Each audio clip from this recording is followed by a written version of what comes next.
علماء عالم عرض کرے گا، اے اللہ میں جگہ جگہ تیرے رسول کے دین کی بات کرتا تھا، میں قرآن کے درس دیتا تھا، میں راتیں بیدار رہ کے تیاریاں کرتا تھا، میں جو بن سکا کیا۔ رب فرمائے گا نہیں، تو نے تو اس لیے کیا تھا کہ لوگ تجھے پیر صاحب کہیں، مولانا صاحب کہیں، تیرے نعرے لگائیں، تو لگے نہیں پھر تیرے نعرے؟ پھر لوگوں نے لمبے لمبے القابات پکارے نہیں تیرے؟ حضور سید عالم علیہ السلام فرماتے ہیں پہلا حساب اس کا لے گا جو عالم کہلاتا تھا۔ رب پوچھے گا تجھے طاقت دی، ہمت دی، بولنے کی صلاحیت دی، اپنے فضل سے دی، بتا کیا کما کے آیا ہے۔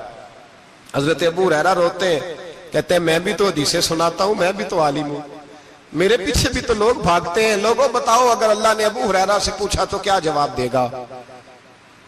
اللہ فرمائے گا علماء کے لیے بخاری مسلم ہے، انہیں اٹھاؤ اور جہنم میں ڈال دو۔ امام غزالی فرماتے ہیں اگر کسی عالم کو سزا ملی تو سب سے سخت عالم کو ملے گی۔ دعا فرمائیں اللہ میرے جیسے لوگوں کو ہدایت کا رستہ عطا فرمائے، اور جو کہتے ہیں سمجھتے ہیں اللہ اس پر عمل کی توفیق عطا فرمائے۔ فرمایا حضرت ابو ہریرہ نے دوسرے نمبر پر سخی اللہ کی بارگاہ میں کھڑا کیا جائے، مالدار۔ رب فرمائے گا بول، کچھ ایسے بھی تھے جن کے پاس شام کی روٹی نہیں تھی، تجھے میں نے تیری تجوری بھر کے تجھے دولت عطا کی، تجھے وراثت میں میں نے مربے دیے، جائیدادیں دی، بتا۔ وہ کچھ وہ تھے سویرے مزدوری کرنے جاتے تھے، کما کے لاتے تھے، ہزاروں روپیہ تیری بینک میں پڑا تھا، بتا کیا کیا تو نے؟ اے اللہ میں نے مسجد میں دیے، مدرسے میں دیے، 30 دن افطاریاں پکاتا رہا۔ اللہ فرمائے گا تو جھوٹ بولتا ہے، تو سارا کچھ اس لیے کرتا تھا کہ لوگ تجھے سخی کہے۔ ہاں ہاں تیرا اعلان ہوا مسجد میں، لوگوں نے کہا وہ دیکھو کتنے پیسے دے رہا ہے، اس کا وہ دیکھو نام لکھا ہوا ہے ہسپتال کے ایک کونے میں کہ یہ والا بلاک فلاں سیٹھ صاحب نے بنایا، یہ دیکھو لکھا ہوا ہے کہ یہ کمرہ مدرسے کا اس نے بنایا، تو لکھ دیا گیا، نعرے لگ گئے، اب جا دوڑ جا۔ اللہ جہنم میں پھینک دے گا۔ فرمایا پھر شہید کھڑا کیا جائے گا، ہاں بھئی تجھے طاقت دی، ہمت دی، بتا کہاں خرچ کی، کہاں؟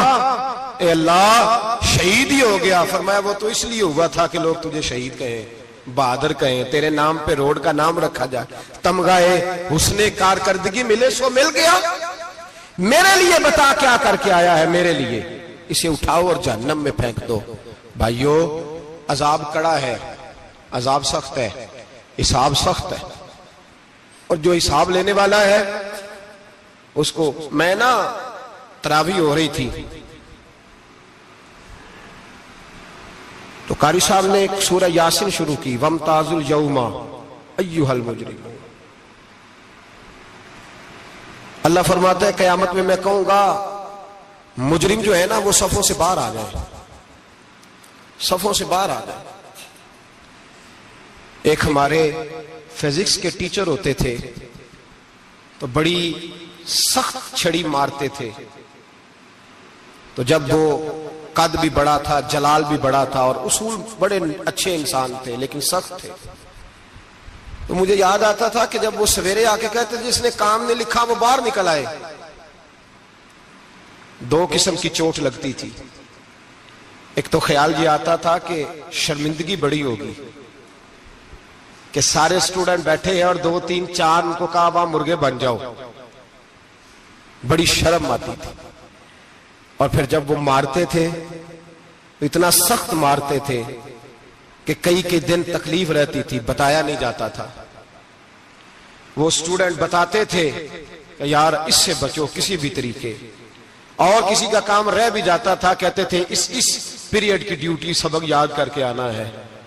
سخت ٹیچر کے بارے میں تیرا میرا یہ رویہ ہے۔ تو یاد آ رہا تھا جب وہ کہہ رہے تھے نا وَامْتَازُوا الْيَوْمَ أَيُّهَا الْمُجْرِمُونَ، تو میں صف میں کھڑا تھا تو 2 قطرے میرے بہہ گئے آنسو کے۔ مجھے ساتھ بچہ کہنے لگا طبیعت ٹھیک ہے، میں نے کہا طبیعت تو ٹھیک ہے، کچھ یاد آ گیا ہے کہ میدان محشر میں یہاں تو چھپے ہوئے ہیں نا عیب، چھپے ہوئے، اور بھائی رب بڑا کریم ہے، عیبوں کے باوجود نوازتا ہے۔ میرا دعویٰ یہ ہے اگر ہمارے عیب کھل جائیں، لوگ ہمیں دھرتی پہ جینے نہ دیں، لوگ جینے نہ دیں، نکال دیں، اپنے بھی ہمیں برداشت نہ کریں، یہ تو اس کا کرم ہے۔ پتہ سارا ہے سردار نو کیتیاں دا، پردہ چپایا ہی تیرا بھلا ہو سی، وَامْتَازُ الْيَوْمَ أَيُّهَا الْمُجْرِمُونَ۔ اللہ فرمائے گا مجرم باہر آ جائے۔ یا اللہ کیا ہوگا؟ جب سوال جواب ہوں گے تو رب فرماتے ہیں تیری زبان پہ مور لگا کے بند کر دوں گا، تیرے ہاتھ بولیں گے، پیر بولیں گے، سر بولے گا، پیٹ بولے گا۔ اس وقت کی فکر پیدا کریں، ٹینشن پیدا کریں۔ وقوع قیامت حق ہے۔ اور سجنا دے مار مکایا تے میں اتھرو بن کے ڈل گئی، ایک مایا تیری یاد نہ بھل دی، باقی ہر شے جگ دی بھل گئی۔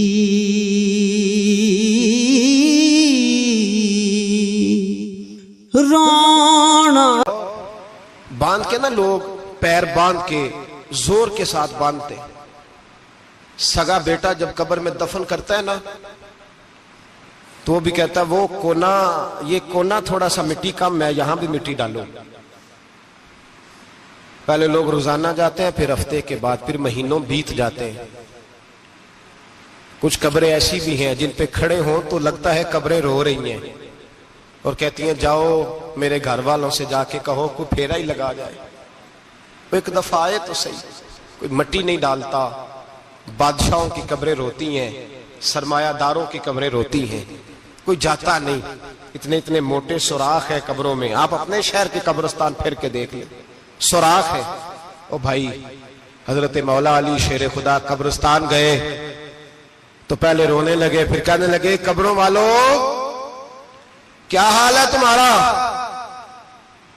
تو آپ فرماتے ہیں مردہ مجھے اندر سے بول کے کہنے لگا علی کفن پھٹ گیا، ہڈیاں ٹوٹ گئی، مال تو دے آئے تھے وارثوں کو پر حساب ہمیں دینا پڑ رہا ہے، تو بتا پیچھے کیا حالات ہیں؟ تو حضرت علی کہنے لگے تمہاری بیویوں نے اور نکاح کر لیے، تمہارے دوستوں نے نئے دوست بنا لیے، تمہاری اولادوں نے تمہارے بغیر جینا سیکھ لیا، تمہاری جائیدادیں بٹ گئیں، تمہارا پیسہ تقسیم ہو گیا۔ پہلے تو کوئی تمہارا نام لیتا تھا، اب تو تمہارا ذکر ختم ہو گیا ہے، اب تو ایک دو نسل تک تمہارا ذکر تھا، اب تو تمہیں یاد ہی کوئی نہیں کرتا۔ کہتے ہیں لوگ یہاں کوئی رہا کرتا تھا، یہاں کوئی ہوا کرتا تھا، اب تو تم قصہ پارینہ، قصہ ماضی ہو گئے، حساب کا وقت قریب ہے۔ تم پر بڑا زور دیا ہے، ایک اللہ کو ماننا، اور اللہ کو ماننے کا مطلب ہے نبی پاک کو بھی ماننا، اللہ کو ماننے کا مطلب ہے کتابوں کو بھی ماننا، قرآن پاک کو بھی ماننا۔ لیکن دو باتیں آپ کو زیادہ ملیں گی، ایک ایمان، اور اس کے بعد سب سے زیادہ زور ہے ایمان بالآخرت پر، آخرت کو مانو۔ وَمِنَ النَّاسِ مَن يَقُولُ آمَنَّا بِاللَّهِ وَبِالْيَوْمِ الْآخِرِ وَمَا هُمْ بِمُؤْمِنِينَ۔ اللہ فرماتے ہیں کچھ لوگوں کا دعویٰ ہے کہ ہم اللہ اور آخرت پر ایمان رکھتے ہیں، حالانکہ وہ ایمان نہیں رکھتے، دعویٰ کرتے ہیں، نفاق کا مظاہرہ کرتے ہیں، منافقت کرتے ہیں۔ جو اللہ کو ماننے والا ہوتا ہے اس کا رنگ اور ہوتا ہے، جس کو پتہ ہوتا ہے قیامت کے دن اللہ کی حضور کھڑے ہونا ہے، اس کے اعمال یہ نہیں مانتے، کہتے ہیں ہم مانتے ہیں، پر مانتے، دعویٰ ہے کہ ہم مانتے ہیں آخرت کو بھی اور اللہ کو بھی، پر نہیں مانتے۔ قیامت قائم ہونا ضروری ہے، اگر وقوع قیامت نہ ہو تو ظالم کی تو موجیں لگ گئیں، جابر تو موج کرے گا، فاسق اور فاجر تو کہیں گے دنیا میں بھی ہم اپنے اقتدار کے زور پر جیتے رہے، آج بھی ہمیں پوچھنے والا کوئی نہیں۔ عقلاً نقلاً قیامت کا قائم ہونا ضروری ہے۔ قیامت قائم ہوگی تو مظلوم کو اس کے ظلم پر داد رسی کی جائے گی اور ظالم کو سزا ملے گی۔ ایک آدمی ساری زندگی دنیا کے اندر لوٹ مار کرتا رہا، دھوکہ فریب فراڈ کرتا رہا، اس کی راتیں شراب و کباب میں گزر گئیں، وہ مرے اور بات ختم ہو گئی۔ ٹھیک ہے موج کر کے چلا گیا. ایک آدمی ساری زندگی اس نے اللہ تبارک و تعالیٰ کی رضا کے لیے اپنی نظر کی حفاظت کی, زبان کی حفاظت کی, یہاں تک کہ دل کی بھی حفاظت کی, وہ بھی مرے تو معاملہ ختم ہو گیا. اس طرح تو پھر سرکش کا کچھ بنے گا ہی نہیں. نظام زندگی ساری اس کی سوچ ختم ہو کے رہ جائے گی اگر قیامت قائم نہیں ہوتی. قیامت کا قائم ہونا حق ہے. اس لیے قرآن مجید نے ایک جگہ پہ نہیں 20 جگہ پہ یہ بیان فرمایا ہے کہ قیامت ضرور قائم ہوگی. قیامت اور وہ قائم ہو کر اپنے سارے لوازمات سمیت قائم ہوگی. میرے نبی پاک صلی اللہ علیہ وسلم نے فرمایا مظلوم کو حق ملے گا, ظالم کو سزا ملے گی. جابر اس دن اللہ کی بارگاہ میں رسوا کیے جائیں گے. جن پر جبر کرتے رہے انہیں اللہ کے حضور سے عطا کیا جائے گا. قیامت کا وقوع ہونا ضروری ہے, اور قیامت تو جب قائم ہوگی تب ہوگی. دنیا میں بھی ایسا ہوتا ہے. ظلم کا انجام ٹھیک نہیں ہوتا, جبر کا انجام, جھوٹ کی زندگی لمبی نہیں ہوتی. دھوکے, فریب, فراڈ, ملمہ سازی, ان چیزوں کی عمریں اللہ نے تھوڑی رکھی ہیں. وقتی طور پر ظالم کو, دھوکے باز کو, جابر کو جو مہلت ملتی ہے وہ سمجھتا ہے میری سیاست کام کر رہی ہے. وہ سمجھتا ہے میں بڑا دانا ہوں, بڑا چالاک ہوں, دیکھ لو اتنے ظلم کے, جبر کے, دھوکے کے باوجود بنا ہوا ہوں. حالانکہ اللہ کی طرف سے اسے مہلت ملتی ہے اور بڑا ہی مہربان ہے. مہلت اس طرح دیتا ہے کہ میرے نبی پاک علیہ السلام نے فرمایا جب میرا مسلمان نیکی کرتا ہے تو اللہ فرشتوں سے فرماتا ہے 70 گنا بڑھا کے لکھ لو اس کی نیکی. 70 گنا. اور جب گناہ کرتا ہے تو اللہ فرماتا ہے ٹھہر جاؤ ابھی لکھنا نہ, اسے ٹائم دو. یا اللہ کتنا؟ فرمایا 24 گھنٹے تو دو, ہو سکتا ہے توبہ کر لے. یہ اس کی مہربانی ہے. اب وہ جو اللہ نے مہلت دی ہے نا کہ شاید توبہ کر لے, لوگ سمجھتے ہیں میری چالاکی کی وجہ سے نظام سیٹ چل رہا ہے, میں بڑا تیز ہوں, 2 4 5 باتیں بولتا ہوں سب صحیح ہو جاتا ہے. لوگ اس کو اپنی دانائی سمجھ لیتے ہیں, حالانکہ وہ اللہ کی طرف سے. فرعون نے کئی 100 سال حکومت کی اور اس طرح اس نے ظلم کیے کہ لاکھوں اور ہزاروں بچے قتل ہی کرا دیے. 12,000 عورتوں کے پیٹ میں حمل تھا اس نے ضائع کرا دیا. جب حضرت موسیٰ علیہ السلام اپنی قوم کو لے کے نکلے, رستے میں دریا آ گیا, فرعون پیچھے لگا ہوا تھا. وَإِذْ فَرَقْنَا بِكُمُ الْبَحْرَ فَأَنْجَيْنَاكُمْ, اللہ فرماتے تمہارے لیے میں نے دریا کو پھاڑا اور تمہیں نجات دے دی. وَأَغْرَقْنَا آلَ فِرْعَوْنَ, اور فرعون کو غرق کر دیا. وَأَنْتُمْ تَنْظُرُونَ, تم کھڑے دیکھ رہے تھے. اب جب حضرت موسیٰ دریا کے کنارے پہنچے تو فرعون بھی پیچھے آیا. فرعون لوگوں سے کہا کرتا تھا کہ میں کہتا ہوں تو دریا چلتا ہے, میں کہتا ہوں تو ہوائیں آتی ہیں, میرے حکم کے پابند ہے سارے. جاگ رہے نا آپ حضرات, غور فرمائیے گا بات پر. دعویٰ تھا اس کا کہ میں کہتا ہوں تو نظام زندگی چلتا ہے. اب جب دریا کے کنارے پہنچے حضرت موسیٰ علیہ السلام تو اللہ نے حکم دیا کہ آپ عصا ماریں. جناب موسیٰ نے عصا مارا, 12 رستے بن گئے. اب حضرت موسیٰ کی قوم گزر رہی تھی تو فرعون سے پوچھنے لگے کہ تو کہتا تھا میرے حکم سے چلتا ہے, تو وہ تو حضرت موسیٰ نے ڈنڈا مارا ہے تو رستہ بن گیا. باز نہیں آتا انسان باز بہانے بڑے ہیں اس کے پاس, بڑی دلیلیں ہیں. جھوٹ سچ بول کے اپنے آپ کو مطمئن کرتا ہے, آخر دم تک تبدیل ہونے کو تیار نہیں ہوتا. دلیلیں گھڑتا رہتا ہے, بناتا رہتا ہے, شور کرتا ہے جان بوجھ کے. بھئی تو کہتا تھا میرے چلانے سے چلتا ہے, تو سجنا دے مار مکایا تے میں اتھرو بن کے ڈل گئی. ایک مایا تیری یاد نہ بھل دی, باقی ہر شے جگ دی بھل گئی.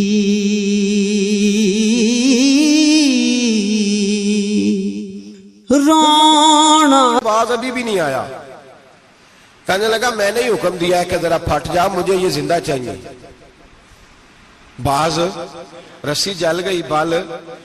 کہنے لگا میں نے ہی کہا ہے دریا کو کہ یہ مجھے زندہ چاہیے, میرے بھاگے ہوئے ہیں تو اس لیے پھٹا ہے, تو آؤ میرے ساتھ دریا کراس کرے. تو پتا تو ان کو بھی تھا نا جتنا تو رب بنا ہوا ہے، پتا تو تھا، سارے جانتے تھے. کہنے لگے تو پہلے کراس کر، اگر تو بچ گیا تو ہم بھی پیچھے آتے ہیں. اب چاروں ناچار. ایک روایت تو یہ ہے کہ یہ جب خدائی کا دعویٰ کرتا تھا نا، تخت پہ بیٹھا ہوتا تھا، تو ایک دن حضرت جبریل آئے اس کے پاس انسانی شکل میں.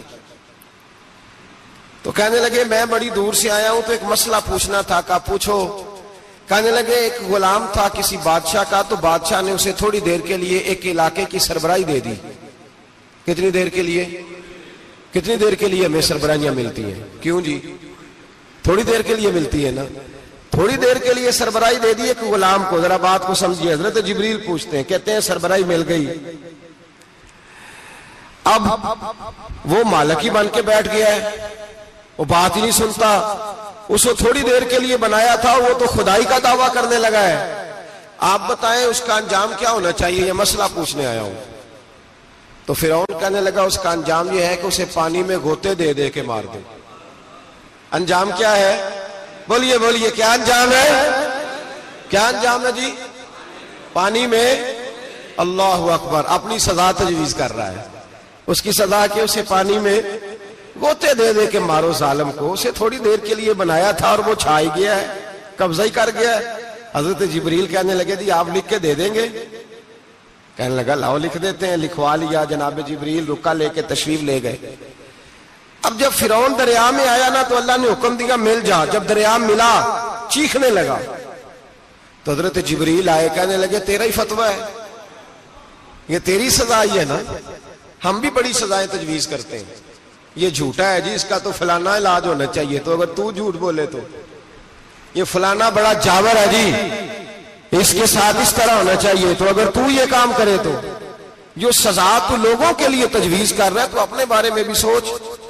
اب جب غوطے آئے نا، آخری وقت دیکھا وہ فرعون جو کہتا تھا میری مرضی سے دریا چلتا ہے. علامہ صاوی نے تفسیر صاوی میں لکھا ہے، تڑپ کے رونے لگا.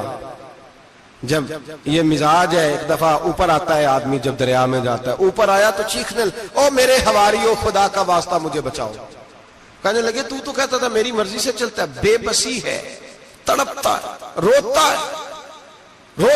وارث شاہ مان کری نہ وارثہ دا، رب بے وارثہ کر کے مار دائی. تڑپ رہا ہے، چلا رہا ہے، کوئی مدد کو نہیں پہنچتا.